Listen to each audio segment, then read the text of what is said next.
인류는 호기심으로 진화해 왔다.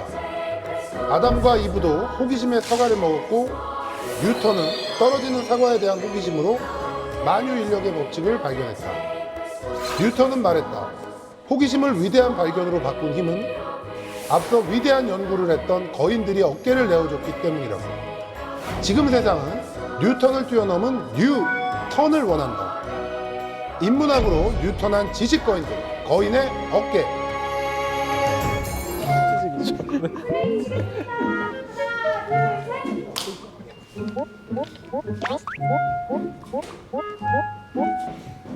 방송을 너무 오랜만에 해서 되게 낯서네요. 아, 괜찮아요. 전 요즘에 학교만 열심히 다니고 학교 다니면서. 네, 학교 다니면서 저 나머지 멤버들하고는 잘 지내시나요? 네, 지금도? 잘 지내고 있어요. 연예뉴스 기자 같은. 이게 이제 출연진들이 소인이 된 거죠? 그리고 큰 거인국 세트인 거죠, 이게?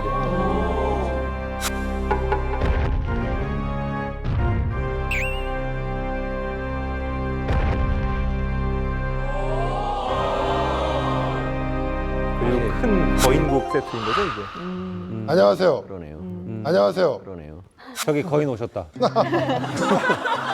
안녕하세요. MC 서장훈입니다. 제가 진행만 매일 하다가 이렇게 강연단에 올라오니까 굉장히 긴장됩니다.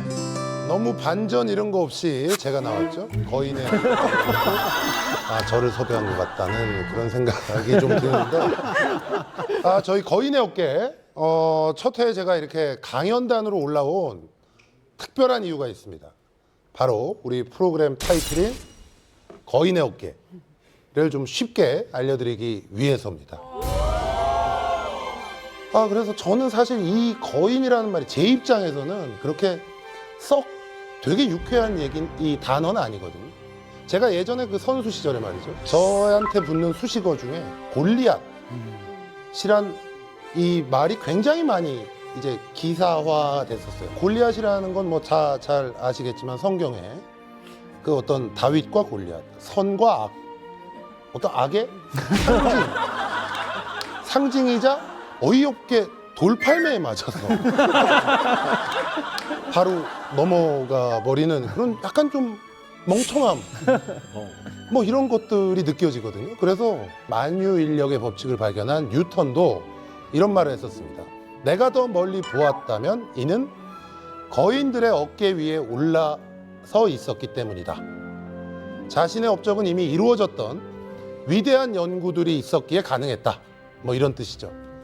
저 역시 그래서 우리 여기 계신 지식거인님들의 어깨를 좀 빌리면 세상을 더 넓고 좀 깊이 볼 수 있지 않을까라는 생각에 이 프로그램을 하기로 마음을 먹었습니다. 여기 나오신 다양한 분야의 우리 전문가들이 본인들이 오랫동안 쌓은 지식을 기꺼이 우리 시청자 여러분께 내어드린다고 합니다. 그러니 이제 여러분은 거인의 어깨에 올라타기만 하면 됩니다.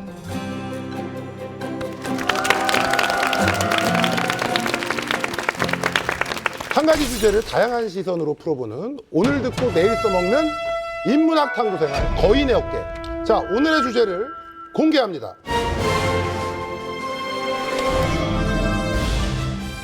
푸드 포르노그래피. 당신이 SNS에 음식 사진을 올리는 이유는?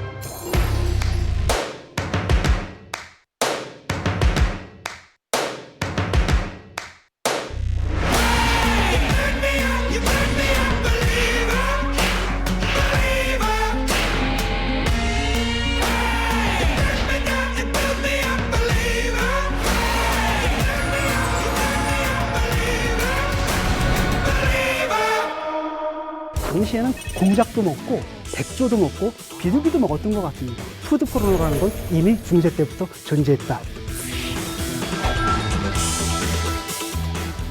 대부분의 역사에서 음식은 사실은 계급을 나타내 왔습니다. 오늘 밤의 주인공은 나다. 이 기생충은 멧돼지에서는 크게 해롭진 않은데 사람에게 가면 온몸에 근육이 붓고 얼굴이 이만해지고 뭐 걷지도 못하고 이래서 이제 심각한 질환이 되는 겁니다. 로마인들이 세계에서 최초로 자기네가 먹는 주식을 스스로 요리할 줄 모르는 민족이 됩니다. 요리사분들은요, 마법사로 전담됩니다. 자, 그렇다면 우리는 왜 이렇게 먹는 것에 이렇게 열중하는 건지 음식에 빠진 우리 지식거인 여러분들의 시선으로 풀어보겠습니다. 첫 강연을 저희가 시작을 해볼 텐데요. 먼저 좀 여기 계신 분들 중에 자진해서 내가 좀 먼저 해보겠다. 하시는 분이 계실까요? 아니요. 저희 조승현 선생님 추천합니다. 추천은 안 받겠습니다. 추천은 안 받고 본인이 셀프 추천은 스스로 받습니다. 내가 먼저 좀 하겠다라고 하시는 분이 계시면 손을 들어주세요. 아니 이게 진짜 와. 뒤로 아니, 이렇게 다들 한 강연 하시는 분들 아닌가요? 근데 이제 주변에 워낙 또 유명한 그 강연자들이 있으시니까 네. 좀 이제 보고 좀 이제 베낄 것도 베끼고 거기다가 좀 더 얻겠다. 네. 다른 강연자 어깨 위에 올라가겠다. 거인의 어깨가 뭡니까, 그죠? 사실은 선지자들의 강연을 보고 그 위에서 시작을 하겠다. 그러면 저희가 강연 순서를 정하기 위해서 준비한 게 좀 있습니다. 지식거인들의 빅픽처로 확인해 보시죠.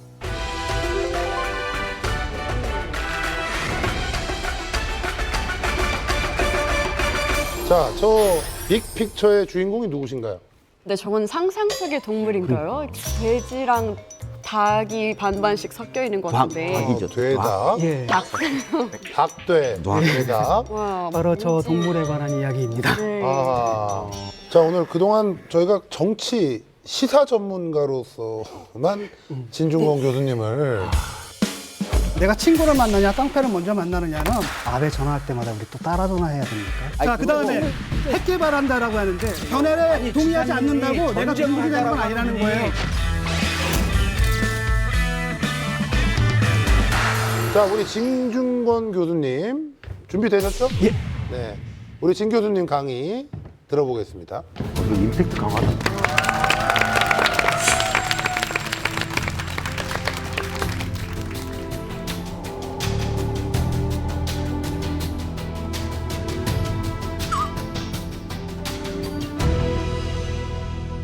내가 너무 떨린다.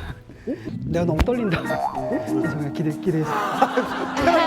야, 저 미국에서 편하게 해주십시오. 와, 믿기지 않아. 이제 뭐 아주 편하게 해주세요. 예, 여러분들이 지금 보고 계신 동물, 상상의 동물일까요? 현실의 동물일까요? 중세 때 상황을 갖다 연출한 사진입니다. 이게 뭐 유전자 변이에 따른 괴물인가 아, 이렇게 생각할 수도 있는데요. 오늘 우리가 갖고 있는 푸드 포르노라는 주제랑 상당히 연관이 있어서 제가 들고 나왔습니다. 자, 보십시오. 사실 중세 때부터 먹방이 있었다고 하면 여러분들 믿으시겠습니까?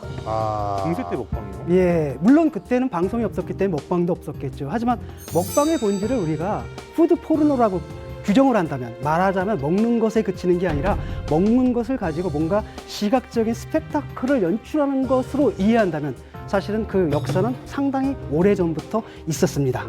오늘 지금 제가 바로 그 얘기를 준비해 왔습니다. 먼저 그림을 보시죠. 자, 4장의 그림이 있죠? 이 작품은 르네상스의 거장이죠. 페터 브루엘이라는 사람의 아들이 있습니다. 얀 브루엘이라는 사람이 있고요. 그 다음에 바로크의 거장이죠. 페터 폴 루벤스. 그 사람이 공동으로 그렸는데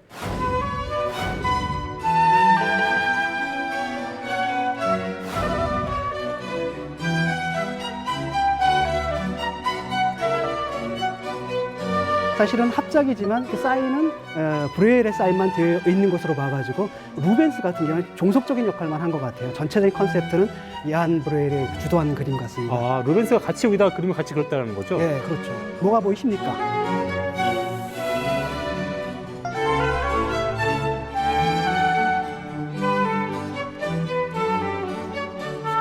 여러분들이 이걸 보시면서 뭘 나타낸 건지 한번 맞춰보십시오.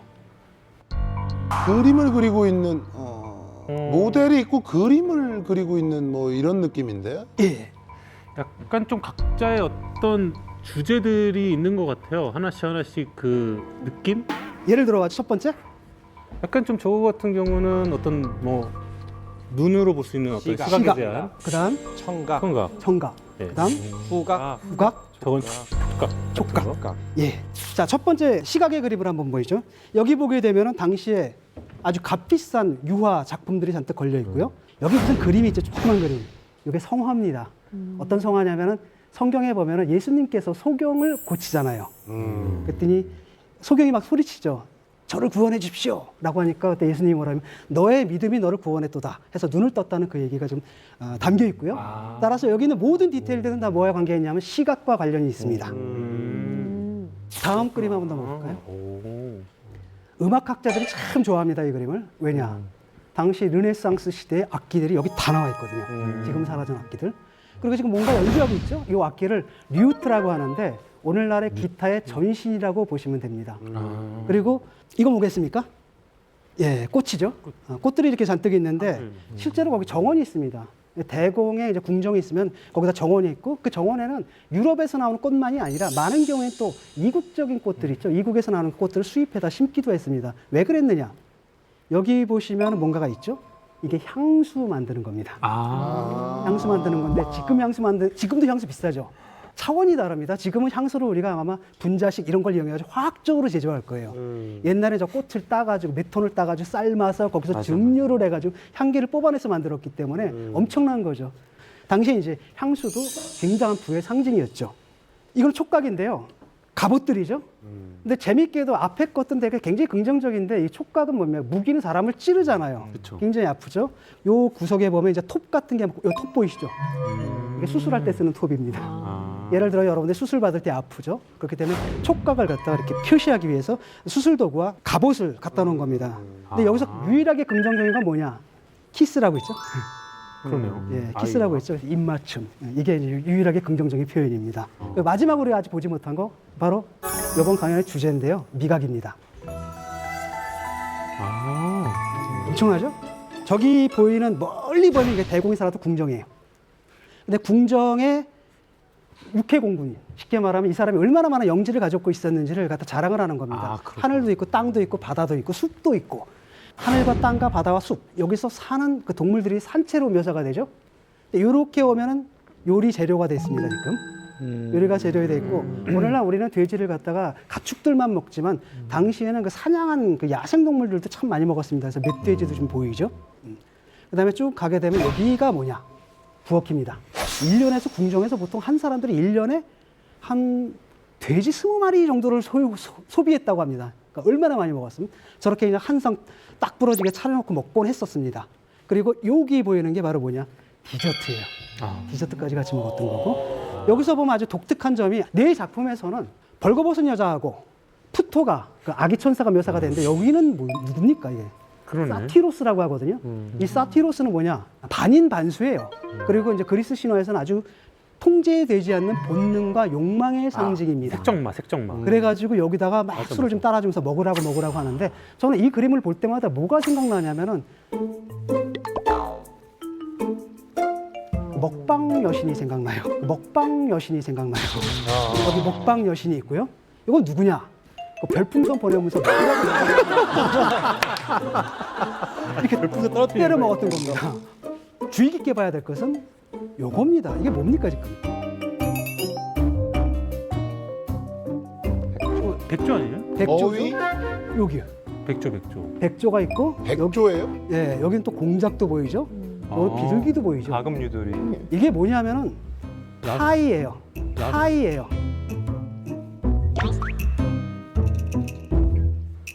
우리는 파이라고 하면은 되게 과일 파이만 생각하죠. 사과 파이, 뭐 딸기 파이 이런 것만 생각하는데 원래 파이란 말이 과일을 사용할 수도 있고 고기도 사용할 수 있다고 하더라고요. 그래서 고기 파이라고 고기 파이 미트 있죠. 파이라고 고기 파이 있잖아요. 예. 미트 파이. 미트 파이 있고 미트 파이 중에 일부를 갖다 게임 파이라 그래요. 게임은 이제 사냥물, 사냥을 해서 야생동물 게임 파이인데 그 게임 파이들 중에 일종입니다. 그러니까 우리는 요즘 안 먹잖아요. 근데 당시에는 공작도 먹고 백조도 먹고 비둘기도 먹었던 것 같습니다. 저게 실제 했던 그 파일을 그린 건가요? 예, 실제 파이입니다. 근데 문제는 뭐냐면 여기 몸통 보이죠? 네. 요건 파이입니다. 여기 머리하고 요건 진짜 백조예요. 아, 머리하고 요건 진짜 백조예요. 저 장식으로 이용했구나. 데코를 저렇게 데코를 이렇게 한 거죠. 데코를. 마치 우리가 회를 먹을 때 회를 딱 잘라놓고 여기 머리하고 네. 꼬리는 안겨주는 그렇죠, 거 그렇죠. 있잖아요. 그것처럼 이렇게 했던 겁니다. 아, 다음 그림을 보시면 아시겠지만 이게 이제 주방입니다. 만들어졌죠? 그래서 이 안은 이거 고기 다진 거라든지 아니면 선지라든지 이걸 섞어가지고 파이를 만든 거예요. 그래서 잘라서 먹고요. 여기다가 뭡니까? 머리를 이제 붙인 거죠. 근데 저걸 어떻게 고정시켰을까? 뭐 철사 같은 걸로 했나? 어떻게 했지? 예, 철사를 이용한 겁니다. 오. 자른 다음에 철사를 넣어서 고정시킨 다음에 그 상태에서 구웠다 그래요. 한 번 더. 그러니까 저 고정이 시대에 되겠죠. 그래서 대박이다. 꽂아놓고 그다음에 깃털들을 다시 넣어가지고. 이야. 그거 먹고 싶나? 그러니까요. 우리가 생각할 때는 정말 저게 입맛이 돌까 싶은데 옛날엔 이렇게 먹었다라는 겁니다. 그리고 백조 파이만이 아니라 이제 공작 파이. 공작 파이 있죠. 우와. 공작도 먹었던 모양이에요. 그다음에 이제 비둘기 파이도 있고요. 이런 걸 먹었습니다. 우리는 지금 요리가 나오면 동물의 원래 모습을 알아볼 수 없게끔 나옵니다. 근데 당시에는 통으로 나와요. 그 심지어는 어떤 식이었냐면은 그 마트로슈카라고 있죠. 러시아에 보면 인형이 있는데 까면 또 인형이 나오고 네, 또 네. 인형이 그런 식으로 돼지를 까면 그 사슴이 들어있고 사슴을 까면 그 안에 뭡니까 토끼가 들어있고 이런 식이라는 거죠. 자, 그런가 하면 또 어떤 게 있냐면 영국에 가면 동요가 있는데 Sing a Song of Sixpence라는 동요가 있어요. 애들이 막 부르는 전래 동요거든요. 거기 보면 재밌는 구절이 나와요. 어떤 구절이 나오냐면 그 찌르락이라고 그러죠. 블랙버드. 검은새 24마리를 넣어서 파이를 구웠네. 임금님께서 파이를 잘랐네. 그랬더니 24마리의 새들이 노래하기 시작했네. 이런 구절이 나오거든요. 근데 아주 오랫동안 이게 그냥 애들이 만들어낸 의미 없는 얘기라고 생각을 했는데 실제로 중세 요리책이 발견이 됐거든요. 레시피가. 근데 그 안에 거기 요리법이 있는 거예요. 다시 말하면 원래 그 통 있죠? 저 통을 비워놓고 겉만 구워가지고 그 안에다가 밑으로 해가지고 새들을 24마리를 집어넣은 겁니다. 그래서 왕이 이렇게 딱 자르게 되면 새들이 나서 노래를 하거나 아니면 휙 날아가지고 가는 것. 이 스펙타클까지가 당시에는 식문화의 굉장히 중요한 부분이었다는 거예요. 이게 이제 당시 중세적 버전의 포르노그래피죠. 사실 이 그림은 17세기인데요. 이 전통은 사실 중세까지 거슬러 올라갑니다. 원래 중세 때는 어떻게 먹었냐면 고기가 있잖아요. 그러면은 칼 있죠. 사냥용 칼 같은 거. 그냥 전쟁 때 쓰는 그 칼을 놓습니다. 이게 공동이에요. 배 가지고 맨손으로 막 뜯어 먹습니다. 그러다 그게 조금 더 발달해가지고 이제 포크를 쓰게 되는데 원래 포크를 쓰는 문화는 비잔틴 문화입니다. 저쪽 그리스 정교회 쪽 있죠. 그래가지고 11세기에 베네치아 공국의 그 통치자가 있었는데 이 사람이 그리스 공주하고 결혼을 했는데 그 공주가 비잔틴 왕국에서 포크 쓰는 법을 갖고 들어온 거예요. 근데 그때만 해도 굉장히 비난을 받았습니다. 우아 떤다. 저것도 허영이다. 라고 해가지고 수도승들이 그때 성직자들이 한참 욕을 했고 그 여인이 우연하게 병에 걸려 죽었거든요. 그랬더니 그 유명한 버나벤투라 같은 정말 유명한 신학자거든요. 저게 다 신의 뜻이다. 허영의 죄를 받았다. 그런데 이제 그게 한 500년쯤 지나니까 유럽의 모든 궁정문화로 들어갔고요. 그러니까 흉기였다는 생각이 좀 안 들 정도로 이게 문명화된 모습을 하게 된 건데 사실은 동아시아 같은 경우에는 문명화가 굉장히 일찍 진행됐습니다. 우리는 뭡니까? 해부학은 다 어디로 보냅니까? 부엌으로 딱 보내가지고 뭡니까? 젓가락으로만 먹는 거죠. 근데 요즘 먹방을 보자 보면은 엄청나게 많이 먹잖아요. 그러니까 중세 때처럼 많이 먹거든요. 중세 때는 폭음과 폭식이 악덕이 아니라 사람들이 남성다움을 보여주는 거고 불을 과시하는 수단이었기 때문에 엄청나게 많이 먹었는데 최근에 먹방들 보게 되면 되게 스펙타클한 걸 보여주는데 그 중에 하나가 고칼로리의 음식을 마구마구 먹어야 되는 거거든요. 이럴 때 보면 야 이게 21세기 디지털 시대인가 아니면 새로운 중세인가 이런 생각이 듭니다. 그래서 다시 돌아가면 이건 뭐냐 코켄트리스라는 요리입니다. 바로 당 중세 때 그 푸드 포르노의 일환으로 만들어진 요리인데요. 머리는 돼지고요. 그 다음에 저 꼬리 부분 하반신은 수탉입니다. 그래서 코켄트리스라는 거고요. 어떻게 하느냐? 반반 잘라가지고 구운 다음에 그 실로 꼬매는 겁니다. 꼬매가지고 이렇게 나오는 거거든요. 뭘 의미하느냐? 당시에 중세 때만 해도 먹는다라는 게 그저 먹는 게 아니라 이 모든 사람들한테 자기의 부를 과시하고 그 다음에 그 모든 사람들의 즐겁게 어떤 시각적인 스펙타클을 연출하는 게 음식 문화의 굉장히 중요한 한 부분이었고요. 그렇기 때문에 방송은 없었지만 푸드 포르노라는 건 이미 중세 때부터 존재했다. 이렇게 말씀드릴 수 있습니다. 감사합니다.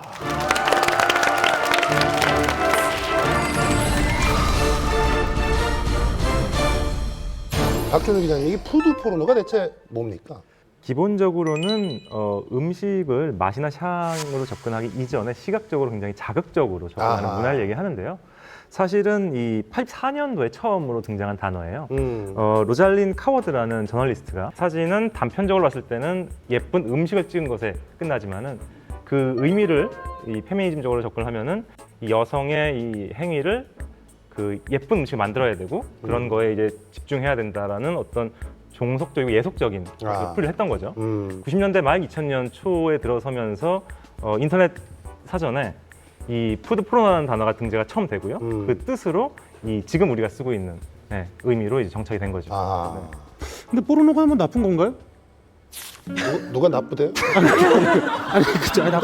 아니 아무도 나쁘다고 하지 않았는데 보통 이제 쿡방, 먹방을 비판적으로 표현하는 분들이 많이 쓰죠. 좀 안 좋은 의미를 이제 담아가지고 비판의 대상이시네. 네, 거기서 몸담고 있습니다. 포르노에 대해서 최전선에 서 있는 푸드 포르노그래피의 최전선. 아 제가 그래요? 아니, 보통 가장 유명한 국방에 지금 선두주자니까. 뭐 그렇게 됐죠. SNS에 이 사진을 올리는 사람들이 말이죠. 이것도 내가 이런 음식을 소비할 수 있는 사람이라는 걸 좀 과시하는 행태로 볼 수 있나요? SNS에 올라가는 거는 두 가지 성향이 있는 것 같아요. 한 가지는 그냥 정말 일기하듯이 일상을 올리듯이 그 어떻게 이미지화되고 디지털화된 일기라고 볼 수 있는 거죠. 예를 들어서 내가 오늘 백반집에 가서 먹었다, 아니면 내가 이걸 해서 만들어서 먹었다, 이런 건데 분명히 이제 자기 과시용으로 하는 사람도 있을 거란 말이죠. 그리고 과시용 SNS에서는 특히나 이 음식이 반응이 좋은 게 투자한 거에 비해서 반응이 굉장히 좋다라는 거죠. 만약에 집을 좋은 걸 사가지고 자랑을 하려면 한 10억 들겠죠. 그 다음에 차 좋은 거 하려면은 한 1억 들 거예요. 그 다음에 옷 좋은 거는 꼭 100만 원, 뭐 1000만 원 들겠죠. 근데 음식은 5만 원에서 10만 원 쓰면은 이 사진 앵글이랑 필터만 잘 쓰면 참 가성비가 예쁘게 나오거든요. 가성비가 참 좋은 허세예요. 그렇기 때문에 사람들이 푸드 포르노에 열광하는 거겠죠. 근데 사실 이 용어에서 가장 중요한 거는 그 우선 순서가 바뀌었다는 것 같아요. 그러니까 옛날에도 뭐 음식 사진 찍어가지고 뭐 어디 놀러 갔더니 이렇게 맛있는 음식이 있더라 이런 얘기는 다 했어요. 근데 그때는 어떤 거였냐면 일단 먹어보고 맛있으면 찍었잖아요. 근데 지금 그게 아니잖아요. 음식이 딱 오잖아요. 그럼 잠깐 아무도 건드리지 마. 그 다음에 찍고 나서 그거를 갖다가 공유를 해서 딴 사람한테 나 이렇게 맛있는 거 먹고 있다 하고 나르시즘적으로 자랑을 한 다음에 먹는 거. 이게 이제 그 인문학자들이 관심을 가지는 거죠. 어찌해서 먹기도 전에 보여주는 생각부터 하게 됐을까? 아니 지금 우리 진 교수님이 얘기해 주신 대로 그 먹방이 사실 뭐 요즘 정말 우리나라에서만 막 열풍이 부는 일이라고 생각을 했는데 17세기 유럽에서도 이런 일이 있었다니 이게 굉장히 놀랍고 기본적으로 중세기는 굉장히 엄격한 사회였잖아요. 그러니까 성적으로도 굉장히 엄격한 사회, 도덕적으로 굉장히 엄격한 사회. 그러니까 그런 욕망을 갖다가 표현하는 방법이 먹는 거였던 것 같아요. 그래서 그 포크랑 나이프보다 동양의 그 어떤 젓가락 문화가 조금 더 고급 문화라고 이제 말씀을 하셨는데 이게 왜 한국에서는 포크랑 나이프 쓰는 거를 좀 더 고급이라고 이렇게 생각을 할까요?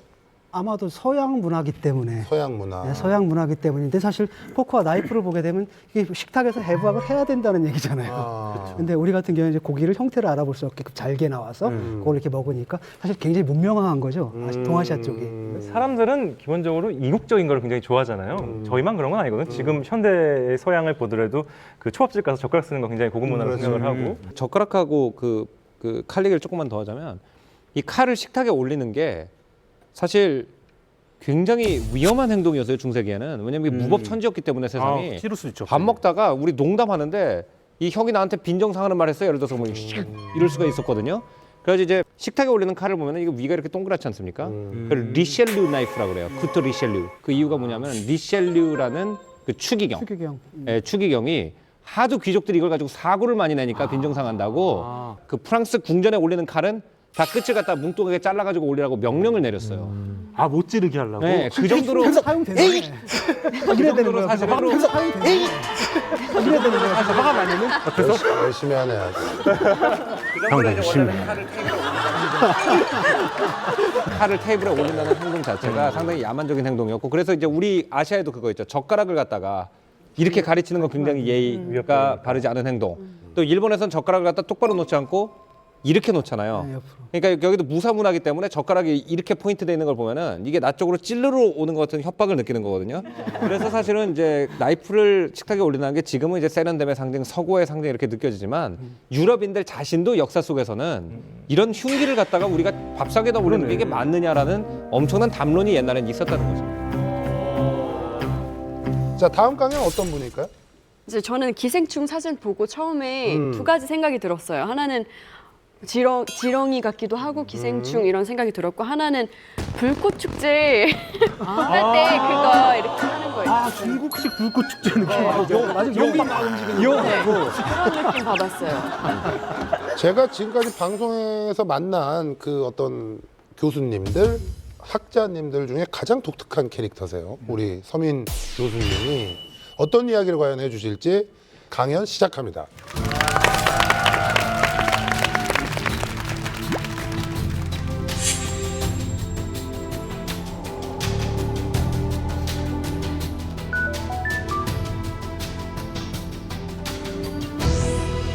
지금 화면에 보이는 기생충이 뭐라고 말하고 있냐면 그 인간의 지나친 탐욕에 대해서 경고를 하고 있습니다. 그래서 제 오늘 주제가 인간에 대한 기생충의 경고인데요. 그러니까 이 욕망이라는 거는 끝이 없습니다. 추구할수록 더 허전해지고 더 센 거를 추구하게 되죠. 먹는 것도 마찬가지죠. 이 먹는 거를 계속 추구하다 보면 과연 인간이 뭐까지 먹을지 무섭죠. 사람이 20만 년 전에 이제 처음 아프리카에 태어났을 때 동물 몸에 있던 기생충들이 이제 우리 몸으로 이제 들어왔죠. 들어와서 자리를 잡는데 여기서 굉장히 많은 암투가 벌어집니다.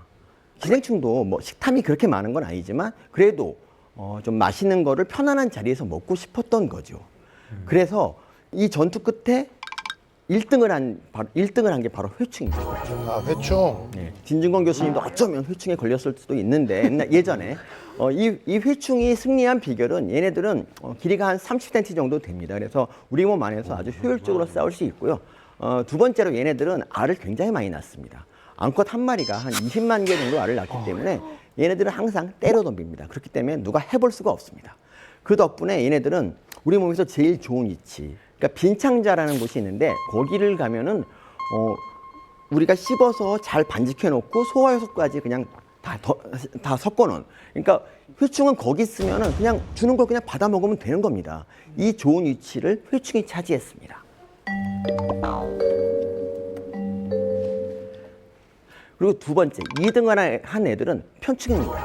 편충은 길이가 그렇게 길진 않은데 2등을 할 수 있는 비결은 제가 보기에 저 앞에 채찍이 있기 때문에 이 채찍으로 다른 기생충을 후려치지 않았을까 생각이 듭니다. 그래서 2등을 했는데 얘네들은 회충보다 한참 밑에 이제 그 맹장이나 뭐 큰 창자 이쪽에 이제 기생합니다. 그래서 얘네들은 회충이 안 먹고 지나친 것들, 이런 것들을 먹고 살았습니다. 자, 그럼 3등한 기생충은 어디로 갔을까? 3등한 기생충은 바로 이제 간디스트만입니다. 간디스만. 네. 이거는 우리나라에 굉장히 많은 한국인의 기생충이라고 할 수 있는데 이 간디스토마는 그 이름처럼 간으로 갔어요. 아니 그렇게 멀리까지 뭐하러 갔냐 생각할지 몰라도 이것도 괜찮은 선택이에요. 왜냐하면 우리가 음식물을 먹고 이제 영양분 섭취하잖아요. 그 영양분이 혈관을 타고 간으로 갑니다. 거기서 포도당으로 만들어지기 때문에 거기만 있으면 포도당을 원 없이 먹을 수가 있어요. 하지만 간디스토마는 그렇게 살고 싶지 않았습니다. 포도당을 너무 많이 먹으면 성인병에 걸리지 않습니다. 그래서 얘네들은 얘들도 성인병 걸려요? 그럼요. 얘네들은 담도에 갔어요. 담도에 가서 쓸개즙을 먹으면서 그 쓸개즙 맛도 없는 그 쓴 그걸 먹으면서 평생을 살기로 합니다. 그리고 이 선택이 굉장히 좋았던 게 뭐냐면 다른 기생충은 잘해야 수명이 1년밖에 안 되는데 간디스토마는 굉장히 오래 살아요. 제일 많이 오래 산 기록이 26년까지 살았어요. 26년까지 살았어요. 그렇기 때문에 간디스토마 같이 한 친구네. 그 26년 같이 사신 분은 어떻게 되셨어요? 주민등록을 확인해 본 거야? 아니 정말 26년이고요. 4위는 어디로 갔느냐? 4위는 페지스토마인데 얘네들은 이제 갈 데가 없잖아요. 먹을 거 있는 데는. 그래서 할 수 없이 폐로 갔어요. 이 폐는 공기가 드나드는 곳이죠. 먹을 게 없으니까 얘네들이 세포들을 뜯어 먹으면서 허기를 달랬습니다. 맛은 전혀 기대할 수 없는 그런 열악한 상황입니다. 하지만 더 어려운 애들이 있습니다. 그게 누구냐면 바로 이 싱가무스라는 겁니다. 얘네들은 우리 몸 중에서 기도에 살아요. 기도. 지도라고 하는 곳은 어떻게 살지? 이게 연골로 되어 있거든요. 그래서 뭔가 뜯어먹을 수도 없어요. 이 사막 같은 곳이죠. 그래서 이 싱가무스는 어떻게 하느냐? 할 수 없이 그냥 혈관 하나 터트려서 피를 빨아먹고 삽니다. 피를 빨아먹고 삽니다. 기부에 피 빨아먹는다고 무조건 미워하지 마세요. 어쩔 수 없어요. 얘는 먹고 살아야 되잖아요. 근데 어쨌든 간에 기생충 내에서도 이렇게 서열이 있지만 전체 동물로 보면은 이 기생충은 먹이사슬에서 맨 밑에 위치합니다. 그래서 사람 같은 경우는 사람은 원하는 거를 뭐든지 먹을 수 있잖아요. 뭐 떡볶이 먹고 싶다? 먹으면 됩니다. 이런 식으로 뭐 무료함을 달래기 위해서 또는 뭐 즐거움을 위해서 먹을 수 있는 게 바로 사람입니다. 근데 두 번째로 동물은 어떠냐? 동물은 사람보다 훨씬 선택지가 떨어집니다. 얘네들은 살기 위해서 먹어야 돼요. 저 영양을 내가 잡지 못하면 언제 또 내가 영양을 만날지 모르잖아요. 그래서 일단 열심히 달려서 먹어주는 겁니다. 하지만 기생충은 어떻습니까? 기생충은 동물의 몸 안에 들어가서 동물이 먹는 걸 먹어야 됩니다. 그리고 요새 그 이상하게 뭐 단식이 좀 유행했었잖아요. 간헐적 단식이라고. 그럼 기생충은 이유도 없이 굶어야 됩니다. 정말 안타깝죠. 그리고 기생충은 술을 싫어해요. 근데 사람이 술을 계속 먹으면 기생충도 계속 해롱해롱 지내야 됩니다.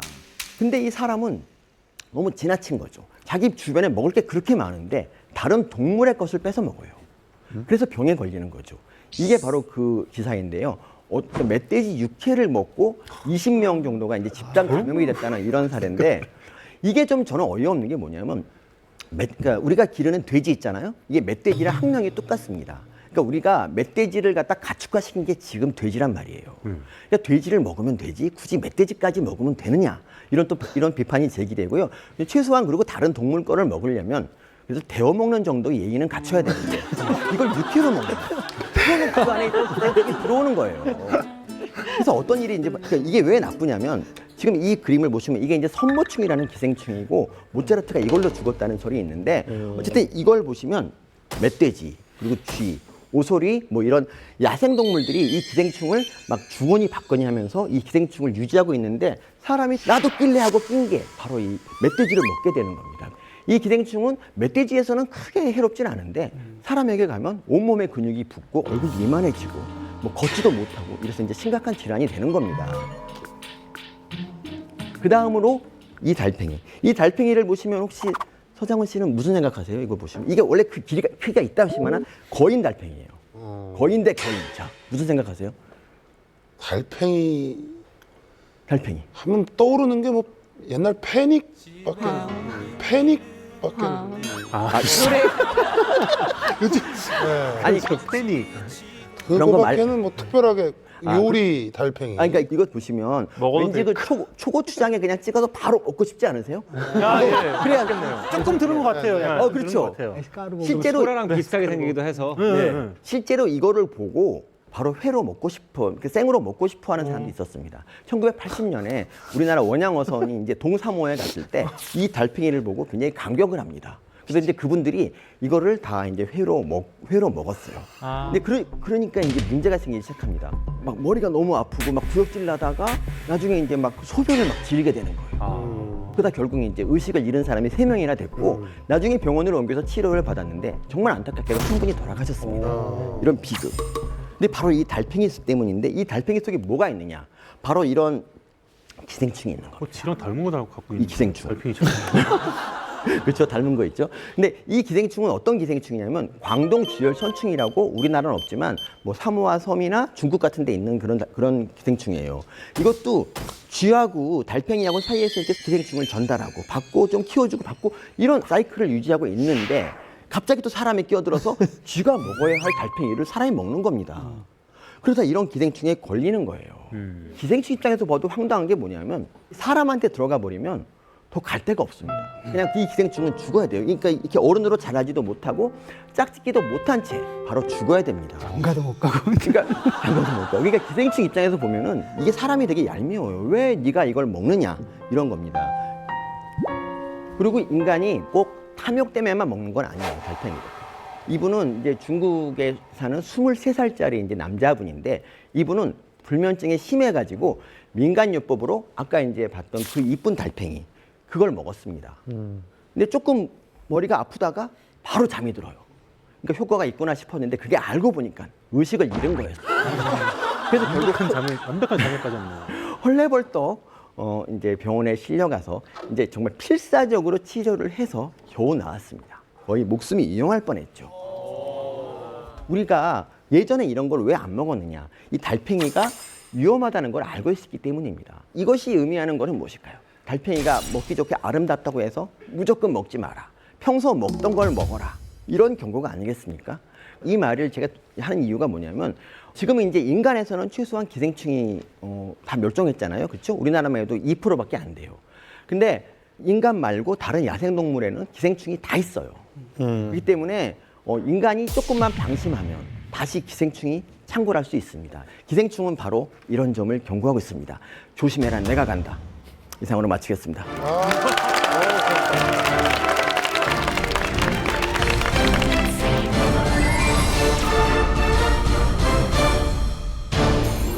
굉장히 몰입되는 그런 강연이었습니다.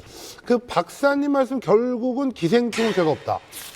그럼요, 죄가 없죠. 지금 또 강연을 듣고 보니까 기생충에 대해서 더 궁금한 게 좀 많아져요. 네. 그죠? 그러니까 왜 약간 좀 옛날에 그런 얘기도 있었잖아요. 뭐냐면은 기생충이 몸에 많이 있으면 살이 안 찐다. 영양소를 뺏어간다. 영양분을 다 뺏어간다. 사실 이게 맞는 말인가요? 이게 그게 예전 기준으로는 그럴 수 있어요. 그러니까 그 당시에는 기생충 한 마리가 하루에 밥을 한 톨 정도 먹거든요. 거기 안 먹어요. 근데 이제 100톨, 그렇죠. 그래서 다 쭉쭉빵빵 날씬해요. 근데 그 200마리, 300마리 있으면 200~300톨이잖아요. 근데 그 당시에는 잘 먹는 아이들이 많지가 않았어요. 그래서 그거 하루에 200~300톨을 뺏긴다는 거는 그 아이들에게 큰 타격이었기 때문에 살이 찔 수가 없었습니다. 근데 지금처럼 뭐 밥 남기고 뭐 이런 세상에서는 기생충이 전혀 해가 안 됩니다. 그러면 오히려 약간 좀 기생충 다이어트 같은 것도 좀 할 수 있는 거 아닙니까? 특별히 해가 되지 않는다면.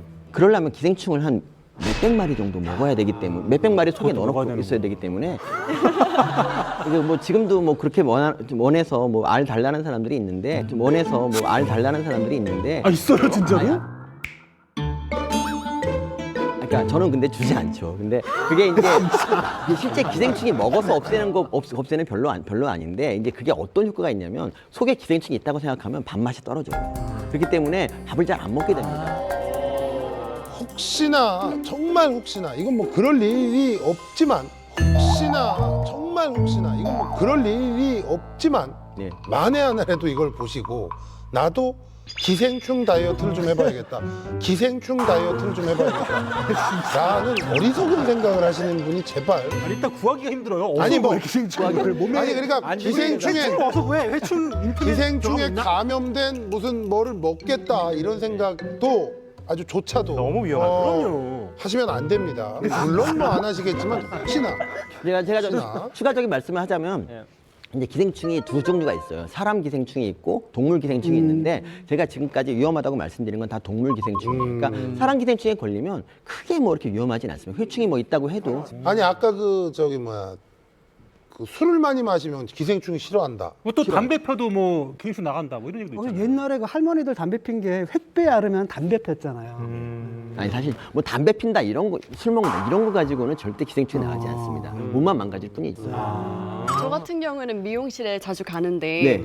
이제 저는 그 머리 스프레이 네. 뿌려줄 때마다 그 향이 너무 저는 너무 좋죠. 좋더라고요. 근데 한 번은 헤어 스타일리스트 분께서 네. 좀 고민하시다가 저한테 스프레이 향이 좋으면은 그거는 이제 기생충이 많아서 그런 거라고. 그게 이제 예전에 구충제가 나온 게 이제 70년대 이후고 그 당시도 구충제도 뭐 살 수도 없는 입장이니까 사람들이 기생충이 있다는 걸 알고 나면 그걸 죽이려고 석유 같은 거 먹고 막 그랬어요. 석유 같은 거 먹고 막 그랬어요. 그래서 이제 그 석유를 먹으면 기생충이 이제 이런 대접 받으면 내가 살아야 되나? 이런 대접 받으면 내가 살아야 되나? 이래서 나가버리거든요. 나가요? 석유 먹으면 석유를 먹으면 네, 그래서 예전에 치료로 석유를 썼어요. 그래서 이제 사람들이 석유를 먹는 걸 보고 기생충 있으면 석유를 좋아하는구나 이런 생각을 한 거죠. 스프레이도 그 비슷한 냄새니까. 여러분 절대 혹시나 약을 먹었겠지 설마 아니 정말 혹시나 석유가 더 비쌀 정말 혹시나 특히 어린아이들 뭐 따라하지 마십시오. 어디서 구해요? 구충 한 방울만 네? 주세요. 한 방울 석유요? 차에서 차에서 빼요. 차에서 빼면 되죠. 이렇게 뺀다고 이렇게 차에서 디스토마 아까 우리 서민 교수님 강연하실 때 디스토마 얘기가 나왔는데 우리 자, 이게 자꾸 옛날 얘기하면 너무 아재 같아가지고 안 하려고. 아니 아재 맞아요. 아재 맞는데 근데 문제가 착해. 옛날에는 그 정말 늘 듣던 얘기예요. 간디 스토마. 맞아요. 어. 학교에서도 듣고 그치. 뉴스도 많이 나왔어요. 민물고기 먹지 말고 민물에서 나는 거 뭐 먹지 말아라. 맨날 그 얘기를 하고 뉴스에도 나오고 하여튼 어디만 가면 간디 스토마. 근데 요즘은 이 단어가 없어져 버렸어요. 간디스토마가 아직 그 강유역에는 많이 유행하고 있고요. 아직 걸린 사람이 100만 명이 넘게 그래요? 있어요. 예. 지금 우리나라에서 제일 위험한 기생충은 사실은 그런 것보다도 이렇게 소의 간을 먹고 걸리는 그 개회충이라는 게 있어요. 우리나라가 유기견 왕국이고 소 간을 많이 먹잖아요. 유기견에서 배출된 개회충의 알이 소 간으로 가서 사람에게 들어와서 이게 실제로 많은 사람들이 걸렸었어요. 아 그럼 소간을 먹으려면 소간도 구워서 살짝 먹어야겠네. 데쳐서 먹어야지. 그냥 드시면 그 개회충이 왜 문제가 되냐면 사람의 충은 우리 몸에 들어오면 그냥 알아서 자기 자리에 찾아서 간 다음에 그냥 자는데 개회충은 얘네들이 막 여기저기 가다가 눈으로 가고 막 뇌로 가고 그러고. 개념이 없구나 얘들이. 네. 근데 우리나라가 개회충이 세계에서 제일 많은 나라예요. 오늘 사실 검사해봐야겠다. 지금까지 들은 얘기 중에 가장 우리 삶에 보탬이 되는 아, 왜냐면 소간을 너무 좋아하고 다들 좋아하는 거니까. 굉장히 많이 드세요. 그러니까요. 저는 사실 탱으로는 좀 못 먹는데 비후가 안 좋아서 다행이네요. 예전에 이제 정력이 좋으려고 뱀을 많이 먹고 네네. 그랬지 제가 않습니까? 저는 엄청 많이 먹었어요. 아, 진짜요? 네. 이거 멀쩡하신 거 보니까. 근데 그게 그러니까 날개가 이제 아니에요. 날개가 정력이 아니고. 좋으려고 먹었는데 그게 이제 그중에 그 고환이나 이런 데로 가는 기생충이 있는 거예요. 아. 그래서 이제 그걸 딱 먹으면 고환이 커지니까 효과가 있다 생각하는데 아. 결국 고환을 잘라내야 돼요. 약고환으로 살아야 돼요. 잠깐만. 그래요? 저 충격적인 얘기인데, 왜냐하면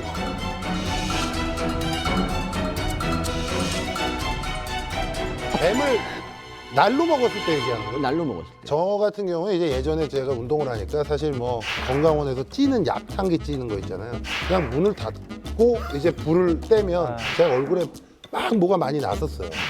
트러블이 일어났어. 그 열이 열꽃이 펴가지고 지금 그 얘기 들으니까 살짝 무섭네.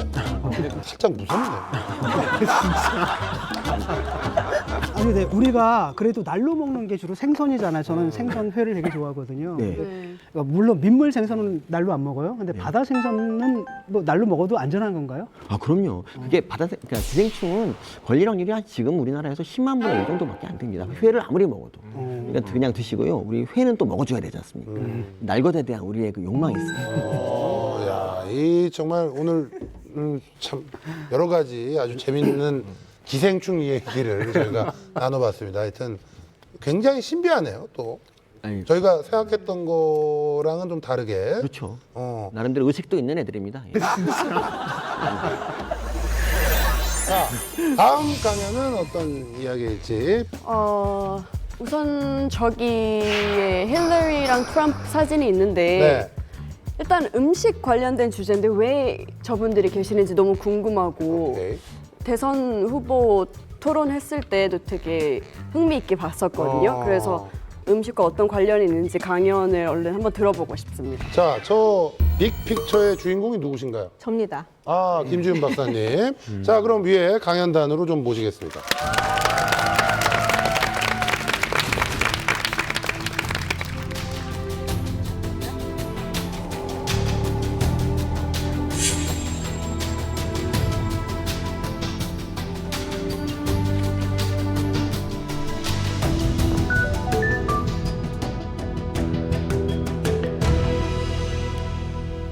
네, 지금 해림 씨가 힐러리 클린턴 그리고 도널드 트럼프 사진이 왜 있냐라고 궁금하다고 하셨는데요.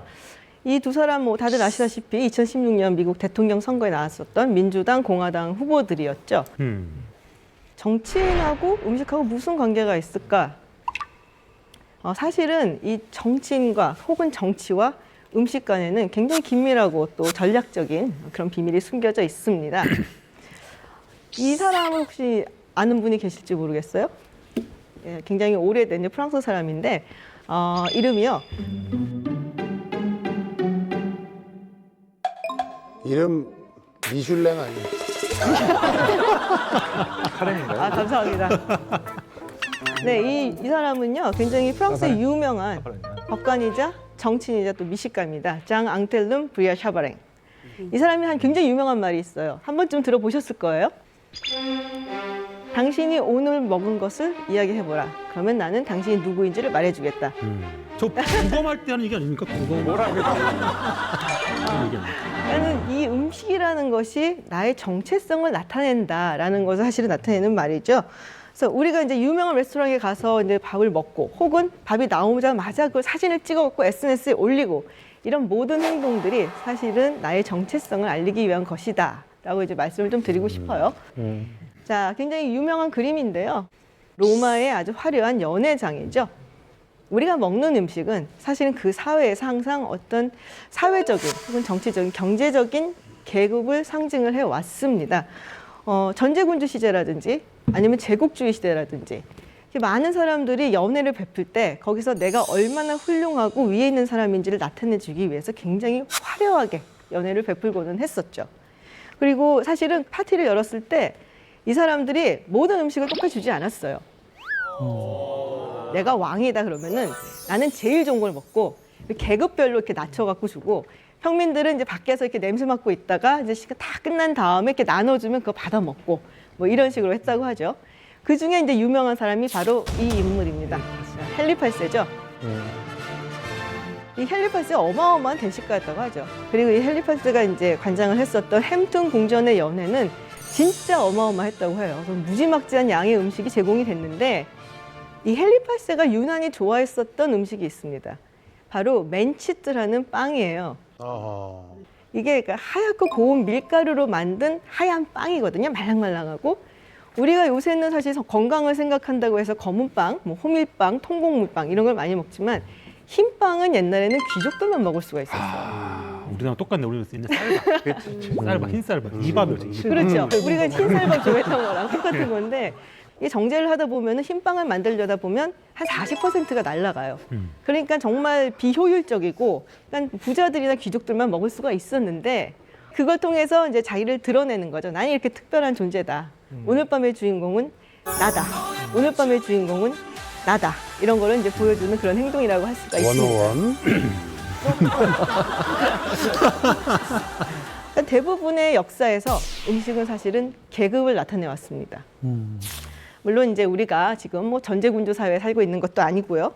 뭐 사회주의 국가처럼 국가가 주는 대로 먹는 그런 사회도 아니고 우리는 자본주의 사회에 살고 있는 것이죠. 그럼 이 자본주의 사회에서 우리가 계급을 나타내기 위해서 취하는 두 가지 선택 기준은 무엇인가? 바로 이 두 가지입니다. 경제력 그리고 취향. 진중권 교수님은 아실 것 같은데 누군지. 네, 피에르 브루즈웨 유명한 프랑스의 사회학자입니다. 이 사람의 이제 책 중에서 굉장히 유명한 책이 하나 있는데요. 구별짓기. 근데 이 책을 통해서 이 사람이 1960년대에 프랑스의 상류 계층 사람들 그리고 노동자 계층 사람들 이 사람들의 일상생활을 보고 분석을 하고 비교를 해봤어요. 근데 그 중에 이제 입맛도 들어가는데 가만 보니까 노동자 계층이 좋아하는 입맛에 맞는 음식 같은 거는 열량이 높고 그리고 굉장히 이 사람들이 많이 먹고 지방이 많고 뭐 이런 음식을 좋아하더라고요. 근데 상류 계층 사람들은 약간 좀 건강에 좋고 좀 이국적이고 그러니까 세련된 이런 이제 음식들을 좋아하더라는 것이죠. 근데 이런 취향이라는 것들이 그냥 얻어지는 게 아니잖아요. 가서 먹어봐야지 아는 거잖아요. 그러니까 우리가 경험을 통해서 그리고 이 경험을 뒷받침해 줄 수 있는 어떤 경제력이라는 것이 좀 있어야 됩니다. 2008년도에요. 오바마 대통령이 이제 그 당시에 대선에 이제 뛰고 있을 때 아루굴라 갭이라는 스캔들 아닌 스캔들이 좀 있었어요. 이게 뭐냐면은 당시에 이제 뭐 부시 행정부의 어떤 경제 위기 이런 걸 비난을 하면서 지금 홀푸드 마켓에서 파는 아루굴라가 얼마인지는 아십니까?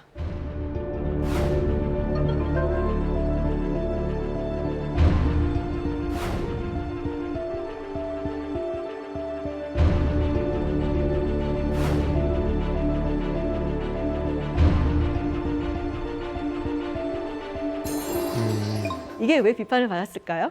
조승현 작가님 웃고 계시네요. 홀푸드라는 곳 자체가 이제 고급 유기농만 파는 슈퍼마켓이기 때문에 서민들의 물가를 평가할 때 그 슈퍼마켓을 예로 들었다는 것이 이제 서민의 삶을 모른다는. 그렇죠. 이 홀푸드 마켓이 방금 말씀하신 것처럼 유기농을 제품을 특화해서 파는 곳이고 뭐 이국적인 제품도 굉장히 많고 그리고 채식주의자를 위한 코너도 있어요. 그러니까 값이 사실은 미국의 다른 슈퍼마켓에 비해서 훨씬 비쌀 수밖에 없어요. 그러니까 정말 특별한 사람들만 사실은 먹을 수가 있는 거. 그러니까 한마디로 이제 오바마 대통령 같은 경우에는 그 자신만의 아르골라에 사는 그러니까 그들만의 세계에 사는 굉장히 특화된 계층이다라는 이제 비난을 굉장히 많이 받게 됩니다. 근데 그런 식으로 이제 음식과 본인의 어떤 학력 수준 혹은 소득 수준하고 이게 계속 연관이 되어 있다는 거죠. 근데 여기서 끝나는 게 아니라 이런 것들이 본인 어떤 정치적인 성향 혹은 선호하는 후보, 지지 정당하고도 연관이 됩니다. 이게 2008년도에 뉴욕타임즈에 실렸던 사파인데요.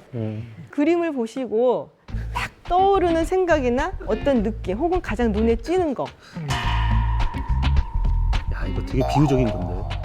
공화당, 민주당 그렇죠. 뭐 오, 네. 많이 먹고 보니까 저 앞에 있는 게 스시 같은데 뭐 좀 감각적인 거를 찾는다 뭐 이런 얘기. 스시하고 칵테일을 먹고 있고 이쪽 사람은 이제 맥주 500짜리 하나에다가 소세지랑 이렇게 먹고 있는 것 같은데요. 저는 저기 말이 채식이라서 그런 거 아닌가 싶어요. 영어로 바뀐 거 말이 아니에요? 생선을 코끼리도 채식이에요. 안 먹죠. 네, 안 먹죠. 네, 뭐 정답이 거의 다 나왔는데요. 사실 이제 이게 당나귀가 민주당을 상징을 하고 코끼리가 공화당을 상징을 하죠. 이제 보시면은 당나귀가 아주 젓가락질을 능숙하게, 그러니까 여러 번 먹어본 솜씨예요. 수시를 먹고 있습니다. 지금 이제 건너편에 있는 공화당을 상징하는 코끼리 같은 경우 보시면은 딱 소시지 딱, 메쉬 포테이토 딱, 그리고 맥주. 그러니까 전형적인 어떻게 보면은 미국의 서민층 이런 사람들이 먹는 음식을 상대로 하고 있죠. 근데 이게 원래는 그 마이크로 타겟팅이라는 어떤 기사에 나왔던 사파예요. 그러니까는 어떤 사람을 봤을 때 이 사람이 무엇을 먹고 마시고 어떤 제품을 쓰고 뭐 이런 빅데이터를 분석을 해 보면은 이 사람의 어떤 정치적인 성향이라든지 지지하는 후보 이런 게 대충 윤곽이 나온다. 사실 이제 민주당 지지자와 공화당 지지자가 이런 식으로 굉장히 많이 다르다라는 걸 보여주고 있고. 지금 이제 보시면은 트럼프 대통령의 모습인데 자기의 전용 비행기에서 저 수염 있는 할아버지의 치킨을 먹고 있는 모습입니다. 그러니까 자신의 지지자들 혹은 공화당원들을 향해서 눈높이를 좀 맞춰주는 거죠. 억만장자니까 뭐든지 다 먹을 수 있지만 이런 패스트푸드를 난 정말 좋아해 라고 이제 선전을 해주는 겁니다. You could be my teacher, you could be my boss, oh, you could be my lover, you could be my car, baby I could drive you. 저기 그 트럼프 대통령이 그렇게 말했잖아요. 김정은하고 햄버거 먹으면서 얘기하고 싶다 그랬잖아요. 왜 하필 햄버거였을까? 이게 좀 이해가 되네요. 이게 딱 그 백인 하층들의 음식인 거죠. 그래서 제가 보기에는 오래전부터 내려오는 이 음식에는 항상 계급의 상징성이 있습니다. 그리고 우리는 상류 계층 혹은 지금 메인스트림, 주류라고 불리는 계층이 항상 들어가고 싶어하고 음식을 통해서 그걸 나타내고 싶은 거죠. 당연히 지금 자본주의 사회니까 굉장히 다양하고 풍성한 음식들이 지천에 깔려 있고요. 그리고 대중의 경제력이라는 것이 물론 뭐 굉장히 불균형하다 얘기는 하지만 예전에 비해서는 상당히 많이 확장된 상황이고 그 미디어는 끊임없이 우리에게 음식에 대한 정보를 날라주고 있죠. 그러니까 이런 모든 것들이 복합적으로 만들어져서 우리가 지금 굉장히 음식에 탐닉하는 시대가 왔다라고 말씀을 드릴 수가 있습니다. 첫 번째 사진으로 돌아가 봤는데요. 이제 보시면은 저 두 정치인의 모습을 보고 그냥 대선만 생각하지는 않으실 것 같아요. 우리나라도 대선이 있었잖아요. 그때 내가 지지했던 정당 혹은 지지했던 후보를 생각해 보면서 나의 계급적인 정체성은 무엇인가, 또 나의 취향은 무엇인가 이런 것도 한 번쯤 다시금 되새겨서 생각해 볼 수 있지 않을까 싶습니다.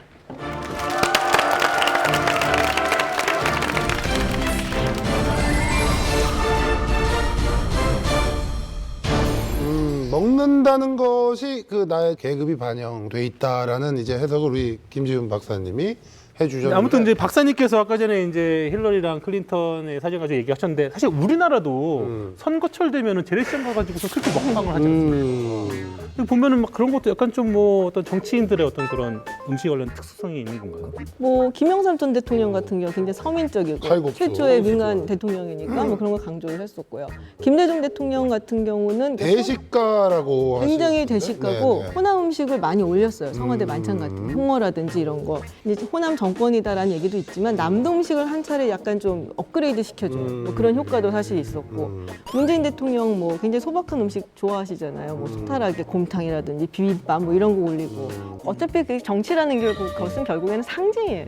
보여주는 거. 위해서 네. 하는 거고. 네. 소화하는 근데 미국에도 그런 게 있어요. 미국에 이걸 다이너 폴리틱스라고 그러는데 이게 다이너라고 하면은 굉장히 캐주얼한 그 음식 장소잖아요. 뭐 네온 사인이 있고 들어가면 주크박스 있고 뭐 햄버거 먹고 밀크쉐이크 먹고 그렇죠. 이런 데인데 그 먹는 것 때문에 선거에서 졌다라는 얘기가 나오는 경우도 있어요. 1976년도에 제랄드 포드 이제 당시 대통령이었거든요. 그러니까 닉슨이 사임을 하고 물려받은 다음에 이제 선거를 통해 다시 한번 대통령이 되겠다라고 했던 사람인데 이 사람이 굉장히 고급스러운 사람이에요. 아. 그래서 텍사스라는 곳에 유세를 갔는데 이제 거기에 이제 타말리라는 음식이 있어요. 박준우 기자님 아시죠? 네. 그 이제 옥수수를 전부 막 이렇게 갈아갖고 뭐 쇠고기 간 걸 해갖고서는 옥수수 잎을 이렇게 싸갖고 그냥 요리를 한 건데 먹는 법을 몰랐던 거예요, 이 사람이. 그래서 이 옥수수 잎을 까갖고서 안에 있는 걸 먹어야 되는데 그거 채로 그냥 먹는 거예요. 근데 그 사진이 딱 찍히면서 그 다음날 텍사스 로컬 신문에는 쫙 깔리면서 그래서 그게 이제 결국엔 졌어요, 선거에서. 그러면서 타말리 재앙이다. 타말리 때문에 졌다. 뭐 이런 얘기까지. 근데 그 굉장히 굉장히 재미있는- 민감한 게 사실은 왜냐하면 우리가 컴패니 또는 컴패니언 이런 말이 있잖아요. 친구라는 말에 콤 함께고 파니스 빵이거든요. 빵을 같이 먹는 거고 내가 그 음식을 먹는다는 건 그 귀속성이에요. 너희들과 내가 하나다라는 이런 귀속성이란 말이죠. 근데 그게 귀속성이 안 되는 거죠. 안 되는 우리나라 대통령들이 가서 국밥집 가서 국밥 먹는다라는 게 내가 너희들에게 속하고 너희들과 구별되지 않는다. 이걸 보여주는 거잖아요. 근데 결정적인 실수를 한 거죠, 거기서. 그렇죠. 굉장히 재밌는 게 이제 프랑스는 자기들이 요리의 나라라는 걸 스스로 자각을 굉장히 많이 하고 있고 그렇기 때문에 대통령이 밥을 굉장히 잘 먹어야 그 위상이 떨어지지 않는다고 믿는 게 있는 것 같아요. 그래서 예를 들어서 미테랑 대통령도 사실은 여성 편력이 대단한 분이고 이번에 그 프랑스 올란드 대통령도 걸렸죠. 여성 편력으로 좀 이렇게 네. 난리가 났는데 제가 프랑스 친구들한테 물어봤어요. 어떤 차이가 있길래 미테랑 대통령은 존경을 하고 그 프랑스와 올랑드 대통령은 그것 때문에 체면이 추락했느냐 그랬더니 미테랑 대통령은 그 여성의 취향을 파악해가지고 거기에 맞춰가지고 와인도 세팅하고 그 요리사도 구해오고 이럴 줄 아는 사람이었는데 그 올랑드 대통령이 딱 걸린 사진에서 너 샴페인 뭐 들고 갔는지 봤니요? 난 모르겠어요. 그랬더니 대통령급이 아니래요 저게. 체면이 깎였다는 거예요. 그래서 그거를 보고는 정말 정치가는 먹는 거 하나 마시는 거 하나 다 그 정치적인 메시지로 해석이 되는구나 그걸 좀 느꼈었습니다. 다음 강연은 어떤 이야기일지 와우. 비주얼로만 보면 영락 없는 개그맨.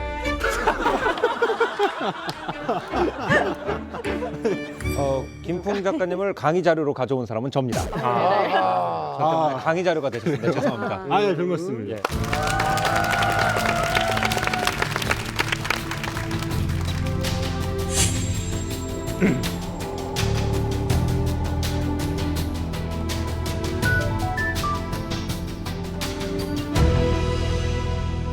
예, 이 중국에서 방금 오신 것 같은 부담되는 사진의 주인공 바로 저기 앉아 계십니다. 제가 오늘 저 형을 처음 만났습니다. 근데 굉장히 친숙해요. 마치 우리 집에 와서 냉장고를 열 것 같은 그런 형입니다. 근데 참 희한하잖아요. 이렇게 우리가 요리에 관련된 사람들 텔레비전에서 요즘 굉장히 많이 보고 즐기고 또 우리 가족처럼 생각을 하는데 쿡방을 통해서 스타가 되는 분들까지 생길 정도로 우리가 요리를 갖다가 먹는 재미뿐만 아니라 보는 재미까지 즐기게 됐다는 거죠. 근데 언제부터 우리가 음식을 갖다가 예쁘게 만들고 사진을 찍고 서로 보여주는 걸 즐기게 됐고 왜 그렇게 됐을까? 저는 그것을 이해하기 위해서 한 명의 거인을 모시고 왔습니다. 바로 이분입니다.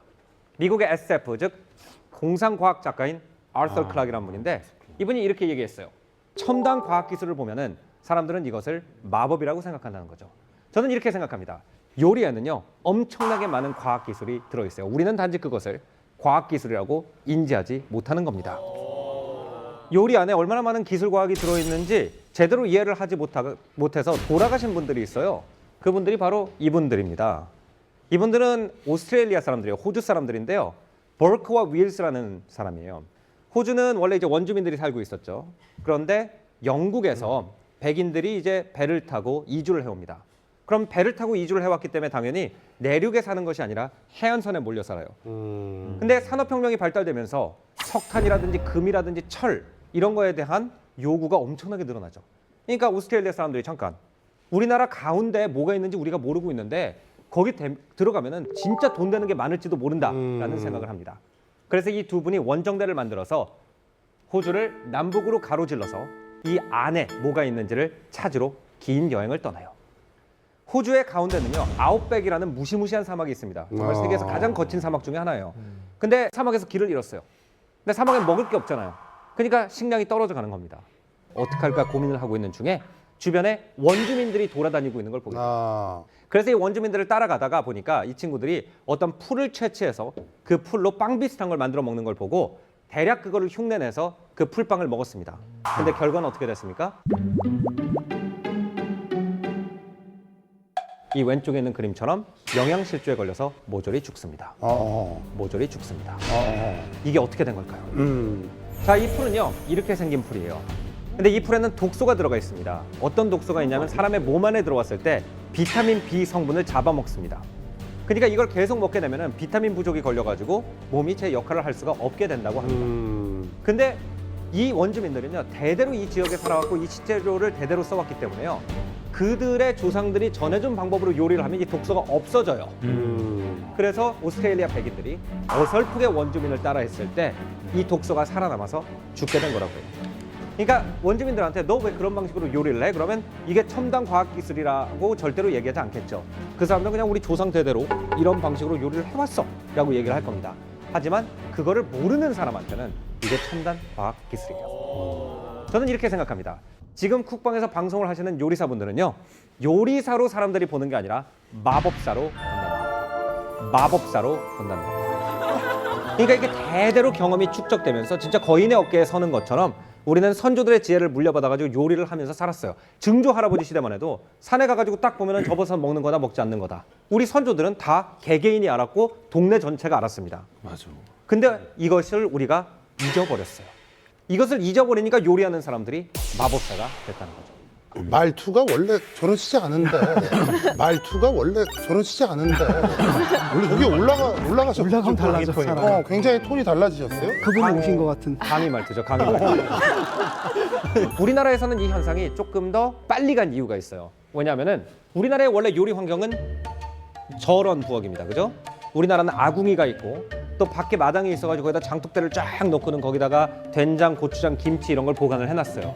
현대 이제 아파트 부엌으로 우리가 옮기기 시작하면서 우리 원래 먹던 요리를 해먹기가 굉장히 부담스럽게 돼요. 그런 상황에서 이제 우리가 이 부엌을 쓰는 방법을 몰라요, 잘. 우리 전통이 아니기 때문에. 그래서 현대 부엌을 쓰는 방법을 잘 모르는 상황인데다가 또 우리 같은 경우는 입시 경쟁이 굉장히 치열하기 때문에 어려서 부모를 도우면서 요리하는 법을 배우지 않죠. 그래서 완전히 요리를 할 줄 모르는 세대가 됐다고 생각해요. 유럽에서는 사실 이 분리가 굉장히 일찍 일어나요. 그래서 우리가 서구화의 물결과 함께 집에서 자연의 상태부터 요리까지 모든 것을 할 줄 모르는 사람들이 된 거예요. 서양에서는 이게 언제 일어나냐면 로마 시대에 일어납니다. 로마의 주식은 빵이죠. 근데 빵을 갖다가 옛날 어떻게 구워 먹냐? 집집마다 반죽을 했겠죠? 이것도 굉장히 어려운 기술이에요. 반죽 해본 분들은 아시겠지만 그 반죽한 빵을 갖다가 화덕에다 구워서 빵을 만드는데 원래 처음에는 집집마다 화덕이 있었어요. 근데 집집마다 화덕이 있으면 장작이 굉장히 많이 필요합니다. 그러다 보니까 아예 동네 화덕 하나를 만들어 놓고 거기서 공통으로 빵을 굽는 문화가 생겨요. 여기 보이는 것이 이제 폼페이에 있는 화구거든요. 이런 큰 화구를 만들어 가지고 동네마다 그 동네 사람들이 먹을 빵을 그 동네에서 단체로 굽습니다. 이게 우리가 알고 있는 베이커리 문화의 시작이고 이 베이커리 문화와 함께 로마인들이 세계에서 최초로 자기네가 먹는 주식을 스스로 요리할 줄 모르는 민족이 됩니다. 로마의 일반인들도 그런데 로마의 귀족들 같은 경우에는 더 했어요. 왜냐하면 전 세계를 다 자기네 나라의 식민지를 만들었습니다. 그럼 이 식민지에서 우리 엄마 아빠가 다룰 줄 모르는 식재료들이 들어온단 말이에요. 그래서 아예 그 식재료가 들어올 때 그 동네에서 요리를 잘하는 사람을 노예로 납치해 옵니다. 그러면서 로마인들이 내 밑에 희귀한 요리를 할 줄 아는 노예가 몇 명 있다. 이게 자기 신분이 돼요. 그래서 로마인 하면 우리가 딱 떠오르는 이미지가 이런 이미지죠. 항상 먹고 있습니다. 뭔가 이렇게 긴 의자에 반쯤 누워가지고 먹고 마시고 이런 이미지가 있는데 우리 이거 노는 거라고 생각하죠. 아닙니다. 저 정치하고 있는 거예요. 사람들한테 내 인맥을 과시하는 겁니다. 나는 심지어는 저 멀리 이란에까지 인맥이 있어서 이란 향신료까지 가지고 들어올 수 있고 이란 요리 노예가 있어서 너네 이거 못 먹어봤지? 이런 것까지 먹여줄 수 있는 사람이야. 그러니까 나를 다음 선거에 뽑아줘야 로마가 비즈니스도 발전하고 국제적으로 강성한 나라가 될 거야. 이런 걸 과시하는 행위였다는 거예요. 그러면서 로마인들은 점점 요리를 할 줄 모르는 민족이 돼요. 저는 요리를 할 줄 모르는 민족이 될수록 식탐이 더 많아진다고 생각합니다. 왜냐하면 생산의 과정을 보지 못하기 때문에 과다하게 먹는 거죠. 그래서 이 로마인들 같은 경우에는 식탐이 굉장히 유명합니다. 맞아요. 보면은 요리를 하고 있는 걸 보잖아요. 되게 입맛 떨어지지 않습니까? 집에서 만들 때 설탕을 그만큼 들이부어야 맛있는데 그렇게 들이부으면은 정말로 이걸 먹어도 되나? 옛날에 할머니들이 닭 이렇게 해가지고 목 딱 잘라놓으면 못 봐요. 와, 그다음부터 목 돌려가지고선 닭 잡고 막 이러잖아요. 예. 보면 사실 닭이 먹기 힘들거든요. 그래서 폼페이에 보면은 보미토리움이란 방이 있어요. 부잣집에 가면 거기가 뭐냐면 먹다가 이제 맛은 계속 보고 싶은데 배가 너무 부르잖아요. 그럼 거기 가가지고 뱉어냅니다. 자기가 먹은 거를. 그 다음에 한 끼 더 먹는 거예요. 뱉어냅니다. 자기가 먹은 거를. 그 다음에 한 끼 더 먹는 거예요. 그 정도로 생존을 위한 먹는 것이 아니라 이것저것 맛을 보고 자기 권력을 과시하기 위해서 맛보는 문화로 로마가 가장 먼저 발전하는 거죠. 그래서 로마의 후예 국가라고 볼 수 있는 프랑스하고 이탈리아의 이 문화가 지속이 돼요. 세계 최초의 스타 셰프 그러면 누가 떠오르세요? 제이미 올리버, 제이미 올리비에, 고든 램지. 골든 램지. 그분들은 이제 아주 최근 분들이고 제가 떠오르는 사람은 옛날 루이 14세 시대에 콩대 백작의 요리사로 있던 바텔이라는 사람입니다. 크렘 샹티라고 부르는 크림이 있는데 이 크림이 바텔의 발명품이라고 합니다. 이분이 오늘날의 요리에까지 굉장히 중요한 영향을 미친 사람이에요.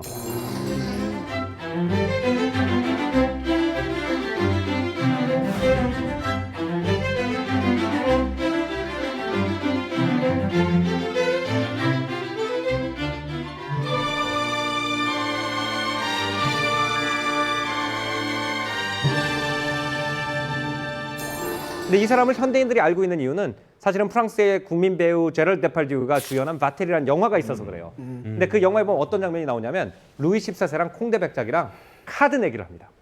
너무 루이 14세가 콩대 백작 집에 놀러 와서 이 사람 요리를 잘하니까 우리 카드 내기를 해가지고 이기는 사람이 바텔을 데려간다. 이 정도로 요리사를 누가 데리고 있느냐. 이게 내 권력의 상징이 돼요. 그래서 이제 이 프랑스 혁명이 났죠. 귀족들이 없어졌습니다. 귀족들이 없어지면서 그 귀족 밑에 있던 요리사들이 있을 거 아닙니까? 그 사람들이 다 동시에 실업자가 됐겠죠. 아하. 그래서 수요와 공급이 딱 맞아 들어가지고 프랑스에서 가장 먼저 레스토랑 문화라는 게 꼽힙니다. 그래서 사람들이 이제 음식점에 가서 메뉴를 딱 주면은 내가 할 줄 모르는 요리, 우리 가정 레시피에 없던 요리를 갖다가 맛볼 수 있다는 것이 내가 이만큼 잘 산다라는 상징이 되는 거죠. 파리에서 선도한 레스토랑 소비 문화가 세계로 퍼져나가면서 스타 셰프 레스토랑 이런 것들이 세상에 알려지기 시작하고 점점 사람들은 내가 도시인이다라고 하면 집에서 요리를 안 하는 것이다라는 걸 당연하게 생각하기 시작하면서 우리는 자연에서부터 내 식탁까지 음식이 어떻게 만들어지는지를 모르는 현대인이 됐죠. 아하. 그러니까 우리는 이 기술이 없어졌기 때문에 이 기술을 아직도 가지고 있는 사람들 보면 정말 신기한 거예요. 칼질을 할 줄 모르는데 셰프님들이 나와가지고 다다다다닥 했더니 양파가 가루가 되잖아요. 그런 거 이렇게 프라이팬에다가 기름을 딱 넣으니까 뭔가 뻥 불이 올라왔는데 고기가 스테이크가 되는 거예요. 그런 거를 집에서 맨날 본 사람은 그것이 신기하지 않겠지만 못 보던 사람한테는 이것이 하나의 마법처럼 보인다는 거죠.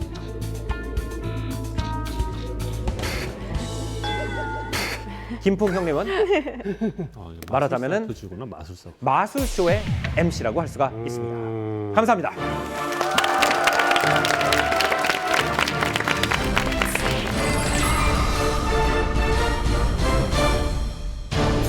너무 말씀 잘하시고 아주 유익한 내용을 우리가 들었는데 톤이 말이죠. 조금 이런 말씀 드리면 어떻게 느끼실지 모르겠는데 약간 약을 파는 거. 약간 좀 그래요. 아까 지금 얘기하신 것 중에 저는 그게 인상적이었어요. 우리나라는 그래도 다른 나라에 비해서는 집에서 요리하시는 분들이 아직까지는 좀 많지 않은가라는 생각이 있어서 아니 그렇지가 않은 게요. 글로벌 소비자 시장 조사 업체 뭐 이런 데서 이제 얼마나 많이 이제 그 요리에 시간을 쏟는가 일주일에 했더니 22개국 중에 우리나라가 꼴찌였어요. 아 그래요? 예. 그래서 3시간 42분, 3.7시간을 보내고 일주일에. 그러니까 뭐 하루에 한 30분 정도 이렇게 쓰는 거죠. 그게뿐이 아니라 사실은 그러면 관심은 있느냐 요리에 이런 걸 물어봤더니 그것도 굉장히 하위예요. 한 13% 정도만 요리에 관심이 있다 이렇게 응답을 했는데 제가 생각에는 이제는 어느 정도 우리 국민들이 조금 여유가 좀 예전에 비해서는 생긴 게 아닌가. 이 음식을 먹고 만들고 하는 거에도 쿡방, 먹방에 대해서 우리가 저걸 재밌게 눈여겨보고 관심을 기울일 수 있을 정도의 여유가 조금 생긴 게 아닌가라는 쿡방 같은 게 저는 여유랑 오히려 반비례 관계라고 생각을 하는 게 이 쿡방을 보고 아 참 저렇게 요리를 아름답게 해 먹을 수 있겠구나라고 해서 요리를 아름답게 해 먹으면은 그건 여유의 반증이라고 생각이 돼요. 근데 그게 아니라 대리충족. 퇴근하는 분들이 이렇게 너무 피곤한 표정으로 쿡방을 이렇게 인터넷으로 보고 계세요. 핸드폰으로. 그다음에 집에 가가지고 분명히 냉동 음식 돌려 드실 거야. 그러니까 그런 모습을 보면 오히려 쿡방이라는 것이 대리만족이다. 삶이 유복해서 생겨나는 게 아니라 각박해서 생겨나는 거라는 생각도 들어요. 요즘에 쿡방이 유명해지면서 특히 남성 셰프분들이 굉장히 주목을 받았는데 어떻게 해서 요리한다라는 말이 섹시하다라는 말과 연관이 되는 걸까요? 뭐 어떤 요리 프로를 보고 되게 잘생긴 뭐 차승원 씨 같은 분이 요리하는 걸 보고 참 아내가 멋있어 하니까 저도 이제 요리 학원에 좀 다녀서 요리를 했거든요. 아 진짜요? 예, 요리를 좀 해봤는데 감동. 비주얼과 관련이 있는 요리를 한다고 다 섹시하지 않다는 걸 제가 알았습니다. 별로 섹시하지 않더라고요. 누가 요리하느냐가 중요하지. 네. 사실 그게 정답이죠. 그 셰프분들이 칼질을 하잖아요. 그 손끝에서 뭔가 그 굉장히 말초적인 그 감성을 건드리는 게 있어요. 뭘요? 있어요. 칼질 좀더 열심히 연습하시는데. 많이 하고 있거든요. 잘 모르겠어가지고 저는. 식욕이랑 성욕이 비례한다는 얘기를 뭐 우리가 어릴 때부터 많이 들었습니다. 그렇죠. 이게 실제로 뭐 관계가 있는 건가요? 어떻게 되는 건가요? 저는 사실 별 관계 없다고 보거든요. 그렇잖아요. 보통 뭐 저 새꼴들 보고 삐쩍 마르고. 지금 혹시 너무 많으신 거 아닙니까? 지금 제일 많으신 것 같아가지고. 저 참고로 많이 안 먹습니다. 아주 매력 어필이신가요 지금? 의학적으로 보면 진짜 뭐 식욕하고 성욕하고 중추하고 비슷하다 그러잖아요. 느끼는 데가. 식욕하고 성욕하고 중추하고 비슷하다 그러잖아요. 느끼는 데가. 저만 알고 있는 거야 이거? 난 아니요, 다 그런 얘기는 많이 들어요. 그래서 얘기를 안 하고 있었는데. 너무 이렇게 동의를 구하지 마시고 자신 있게 얘기를 하세요. 자, 오늘 뭐 먹방, 푸드 포르노그래피에 대해서 저희가 얘기를 해봤는데 내장의 사진에서 정말 다양한 이야기가 쏟아졌습니다. 네 분 다 너무 좋은 강연 해주셔서 선택하기가 너무 어렵지만 이제 네. 거인의 어깨를 선정해야 될 시간이 온 것 같아요. 어떤 기준으로 뽑을 생각이에요? 제 기준에서 가장 재밌었고 내일 당장 써먹을 수 있고 친구들에게 자랑하고 싶은 강연을 잘 선정해서 네. 이제 거인의 어깨를 선물해 드리겠습니다. 어깨를 선물해요? 네. 어깨를? 제 어깨를 고려서 이렇게. 고려내서 드린다고. 아 이게 약간 그런 느낌이네. 교수 평가 느낌이에요.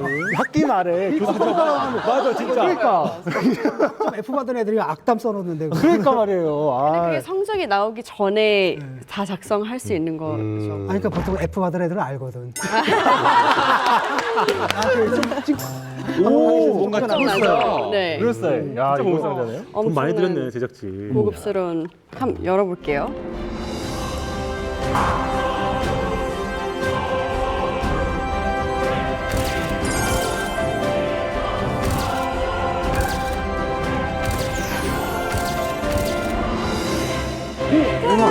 우와 대박. 아, 우와 대박. 그럼 혜림 씨가 우리 앉아 계신 오늘의 지식거인의 어깨에 좀 달아주세요. 네네. 오늘 제가 뽑은 지식 거인은 바로 오늘 제가 뽑은 지식 거인은 바로